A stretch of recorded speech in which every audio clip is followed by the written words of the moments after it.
안녕하십니까. 책 읽는 사자입니다. 여러분, 이 영상을 찍는 수시간 전에 윤석열 대통령이 이제 내란이다 라고 하는 것에 사법부의 첫 판단이 나왔습니다. 그래서 며칠 전에 사형을 구형했을 때 윤석열 대통령이 웃었단 말이에요. 어이가 없는 거죠. 그만큼 심적 여유가 있었는데 이번 선고에서는 윤석열 대통령도 얼굴이 붉어지고 그 표정 관리가 안 되는, 그리고 그 굳은 얼굴을 통해서 우리가 이 첫 번째 재판 결과에 대한 심각성을 우리가 유추할 수 있는 겁니다. 그래서 이 첫 번째 재판 결과 5년형, 당신은 잘못했다, 위법적이고 위헌적이다 라고 했던 그 5년형의 판결 자체가 무엇이 문제인지 우리가 원론적으로, 이론적으로 알아보는 시간을 갖도록 하겠습니다. 제가 이렇게 종이로 뽑아왔거든요. 이거를 읽어드리도록 하겠습니다. 이번 판결은 통치행위 이론과 사법자재 원칙으로 비춰볼 때 사법부가 정치의 영역을 침범했다. 그러니까 판사는 선출직 공무원이 아니란 말입니다. 입법, 행정, 사법 이렇게 3권이 분립됐는데 이 사법부의 판사가 꼭대기에서 너 이거 틀렸어 라고 정치적 판결에 옳고 그름을 판결하는, 우리가 뽑은 사람이 아님에도 불구하고 정치적인 최종 판결을 하는 꼴이다, 이 말씀을 드립니다. 이것은 헌법재판관 8명이 마음대로 판결한 것과 비슷합니다. 그러니까 미국이었으면 애초에 사법적인 판단을 안 하는 영역인데 한국은 이걸 사법부로 끌고 갔다는 거죠. 그 통로의 역할을 한 게 극좌 성향을 갖고 있는 몇몇 판사가 독점하고 있는 현재 사법부의 극좌경화라고 할 수도 있는 겁니다. 그래서 객관적인 법리적 관점에서 이 5년형 선고한 것이 왜 문제인가? 세 가지로 분석을 해보면, 첫 번째, 통치행위 이론의 파기다. 이건 방금 말씀드린 거예요. 그래서 미국의 자유민주주의의 원류가 이제 미국이라고 한다면 미국 연방대법원은 전통적으로 이건 여러분 다 아시는 문제예요.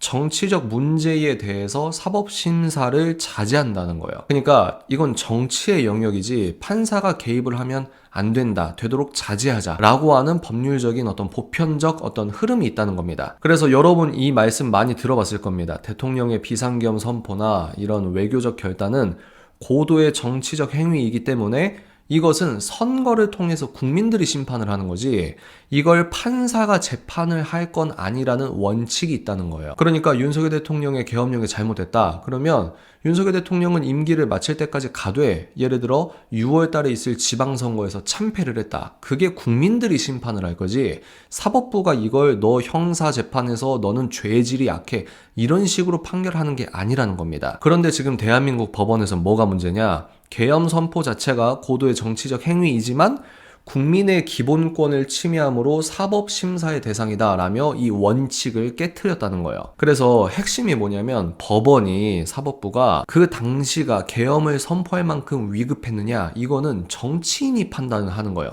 대통령이 판단을 하는 거예요. 근데 이런 정치적 판단을, 모든 게 끝난, 이 정치적 행위가 끝난 다음에 사법부에서 이거 옳으냐 그르냐를 심사하는 자체가 상권 분립을 위반하는 요소라는 겁니다. 그래서 판사가 대통령의 통치권을 대행하는 결과다. 이게 무슨 말이냐? 판사가 대통령 위에 있다 이 말입니다. 이걸 상권 분립의 원칙을 뒤흔드는 사법 만능주의다라고 하는 거예요. 판사가 대통령 노릇을 한다는 거예요. 두 번째, 절차적 하자에 대한 과도한 확대 해석이다. 이게 지금 문제가 되는 거예요. 국무회의를 열었다. 그런데 이거는 국무회의 소위 말해서 윤석열 대통령 코드에 맞는 사람 급하게 부른 다음에 형식적으로 이렇게 해버리는 건 아니야. 거기 참가하지 않았던 국무위원들의 권리를 침해한 거야. 이런 식으로 얘기를 했잖아요. 그런데 뭐라고 비판할 여지가 있냐면, 비상시국에는 행정부의 신속성, 효율성이 절차적 완결성보다 우선시되는 것이 헌법 파괴 일반론이라고 하는 겁니다. 이게 되게 무서운 말이죠. 예를 들어서 전쟁 중에 국무회의 소집이 늦어졌다고 선전포고를 무효로 하지 않는다라고 하는 겁니다. 근데 이번 재판부는 국무위원 전원에게 연락하지 않았다라는 절차적 미비를 이유로 계엄 그 자체를 위법으로 규정을 한다. 근데 이걸 어떻게 판단하고 있냐면 전형적인 결과를 위한 법리 생성으로 보인다. 이게 무슨 말이냐? 이미 윤석열은 유죄다. 이것은 내란이다. 이미 그걸 전제해놓고 무리하게 법리적 해석을 할 가능성이 농후하다라고 하는 겁니다. 지금 언론에서는 그 판사가 원칙주의자다 이렇게 얘기하는데, 물론 원칙주의자가 맞을 수도 있겠습니다만 그 원칙의 세계관 자체가 편향돼 있을 수 있다는 겁니다. 그런데 이걸 어떻게 비판할 수 있냐면, 사소한 절차적 흠결을 헌법 위반 수준으로 격상시킨 비정상적인 논리 구조라는 겁니다. 그래서 미국 법정이라면 애초에 이걸 법정으로 끌고 가지도 않았을 뿐더러, 미국 법정이라면 긴급 상황에서의 행정적 착오를 보고 계엄의 효력 자체를 부인하지 않았을 가능성이 크다라고 분석하고 있습니다. 세 번째, 마지막, 정치적 실패의 사법적 단죄. 그러니까 이것은 정치적인 실패라고 본다 할지라도 이것을 사법적으로 단죄를 해버린다는 거예요. 그러니까 대통령이 정치적으로 실수를 하건 정치적으로 잘못된 판단을 하건 이건 정치의 영역인데 이걸 형사처벌의 문제로 갖고 간다는 겁니다. 그럼 이게 어떤 문제가 생기냐? 그 다음 대통령도 정말 중요할 때 계엄을 선포를 해야 되는데, 여기에서 윤석열 대통령처럼 되면 안 되지, 내가 정치적으로 잘못 판단을 했을 때 감옥을 갈 수 있잖아, 이 자체가 굉장히 안 좋은 선례를 남긴다는 겁니다. 그러니까 설령 윤석열 대통령의 계엄령이 오판이라 할지라도, 설령 오판이라고 할지라도 그것을 범죄로 치환했다, 이게 문제가 된다는 겁니다. 성공한 쿠데타는 처벌할 수 없다는 말에 반대급부로 실패한 통치 행위는 무조건 범죄가 된다라는 위험한 선례를 남겼다는 거죠. 이것 자체가, 그러니까 지금 한국의 사법부는 안정성을 위해 그 다음 대통령이 윤 대통령처럼 뭐만 하면 삐걱하면 계엄령 내리면 어떡하냐 라고 하면서 법적 안정성을 계엄령 자체가 해쳤다라고 하지만, 이걸 반대로 해석할 수도 있다는 거죠.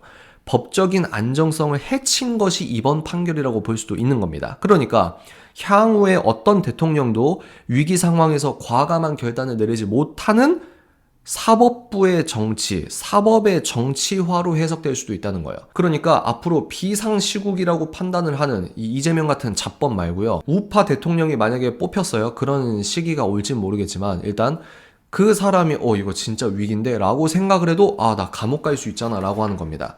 이런 선례가 이미 있죠. 문재인 때 그런 일이 있었고, 이재명도 지금 내란 청산이라고 해가지고 공무원들이 이제 올바른 판단을 못하게 해버리는 겁니다. 이거 민주당이 지금 대한민국 주류 사회인데 저 민주당에 어긋나는 거 잘못 내가 사인하다가는 나 감옥 간다.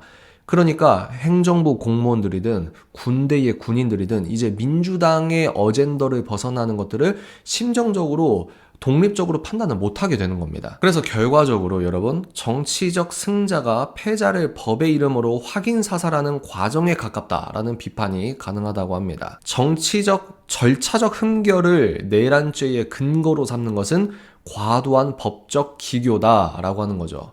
그러니까 국무회의에서 이거 안 불렀잖아, 그러니까 이 자체가 위법이고 위헌이야, 이거는 결과를 정해놓고 끼워 맞췄다라고 볼 수 있는 가능성이 농후한 편향된 판결이다 라고 볼 수 있는 겁니다. 그러면 뭐가 또 본질적인 문제로 드러나냐면, 그러면 대통령이 계엄을 할 만큼 위기 상황이었냐, 이게 이제 쟁점이 되는 건데, 이 쟁점이 되는 문제 자체가 정치적인 문제라는 거죠. 사법부에서 판단할 문제가 아니라는 겁니다. 그래서 많은 분들이 이미 말씀드리지만 지금은 하이브리드 전쟁 시대다라고 하는 거잖아요. 그러니까 정치적인 위기가 맞았냐라고 했을 때 좌파 우파 갈리겠죠. 그러면 그걸 선거를 통해서 판단을 할 몫이지, 형사재판, 넌 사형이야, 넌 5년형이야, 죄질이 약해, 그걸 판사가 대통령 머리 위에서 판결하는 이 모양 자체가 잘못됐다라고 우리가 볼 수 있는 겁니다. 대한민국에서 벌어지는 일을 이 항아리 안에서, 우물 안에서 논리를 찾다 보면은 말린다는 거예요. 우리가 메타적으로 보는 겁니다. 이것 밖에서 보면서 지금 이루어지는 이 자체가 얼마나 그릇된 판단이다라는 관점을 가져야 된다는 겁니다. 그러면 이렇게 얘기할 수 있어요.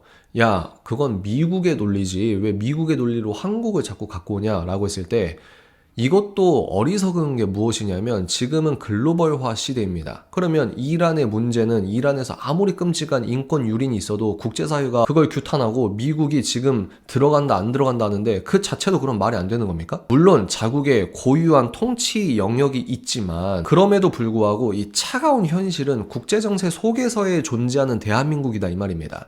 척합이 세워놓고 우리끼리 쎄쎄쎄 하는 시대가 아니라는 거예요.